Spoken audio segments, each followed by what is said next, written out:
반갑습니다.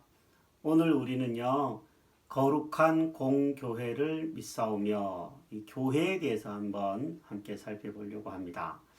아마 사도신경 중에서 가장 오해가 많은 부분이 이 거룩한 공회를 믿사오며 라는 부분일 것 같아요.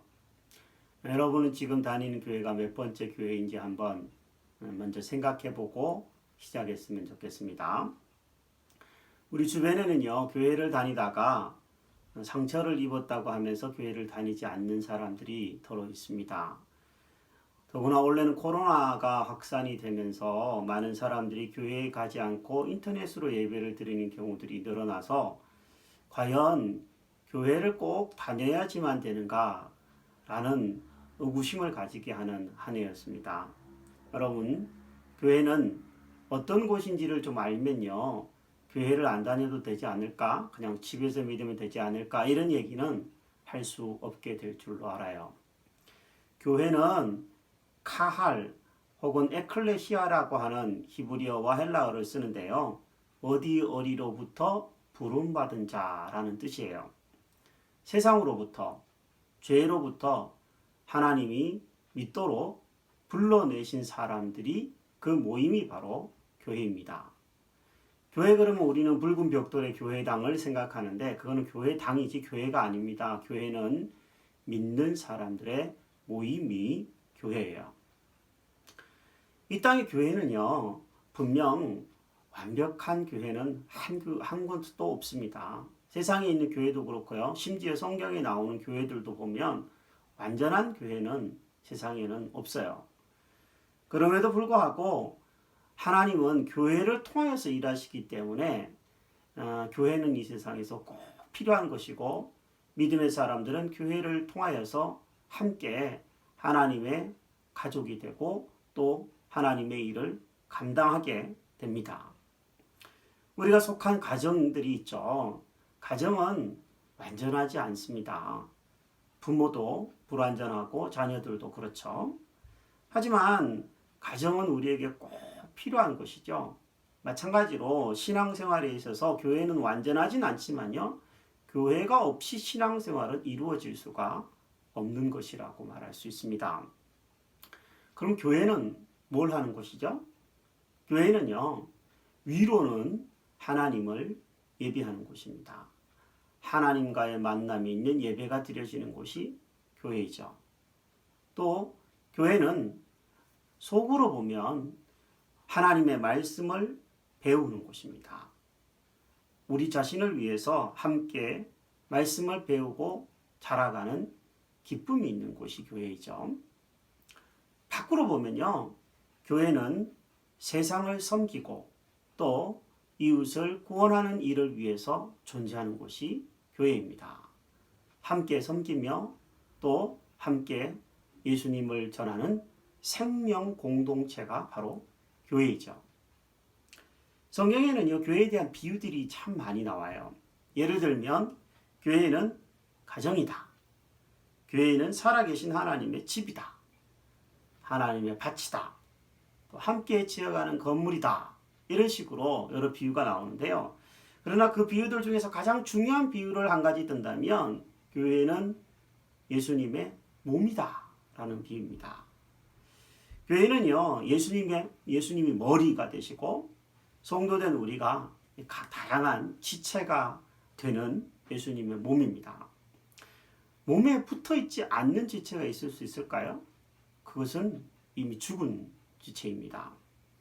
살아있는 지체라면 반드시 몸에 붙어 있어야 되겠죠. 하나님은 우리가 머리가 되신 예수님의 지시를 받도록 또 지체된 우리가 서로 도우면서 건강한 몸을 이루도록 교회를 주셨습니다.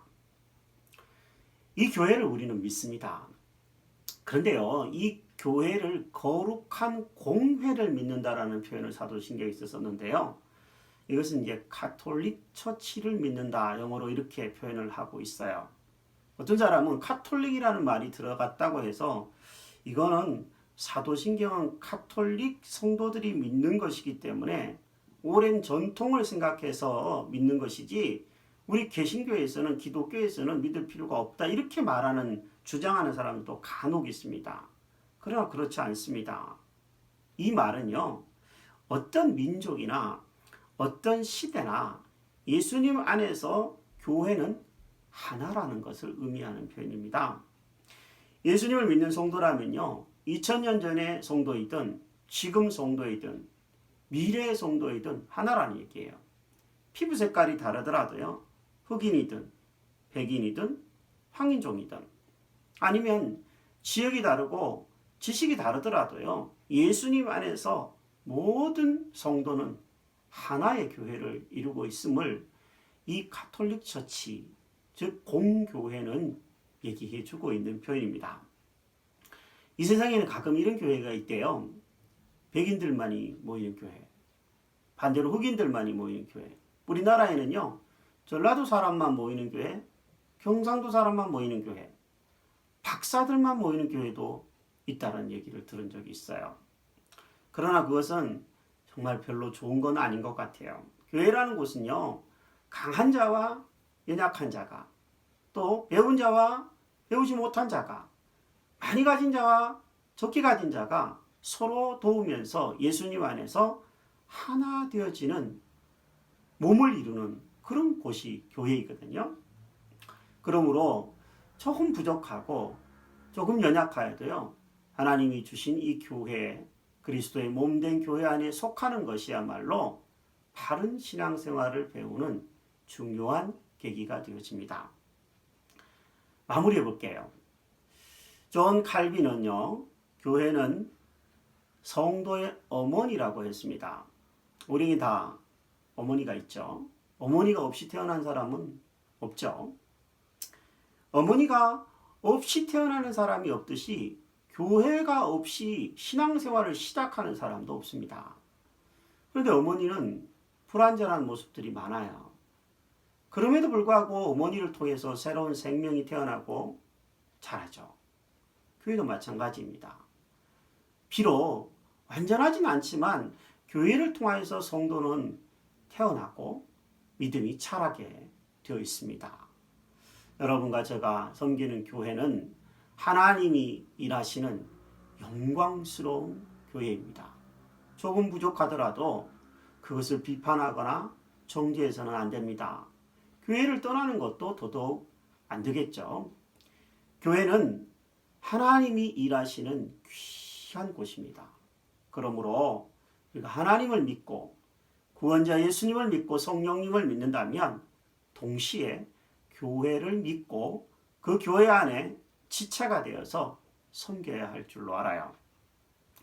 예수님을 사랑하는 것이 무엇일까요? 그것은 바로 예수님의 몸된 교회를 사랑하는 것과 다르지 않습니다. 교회를 사랑하는 사람에게 하나님은 복을 주신다 그랬거든요.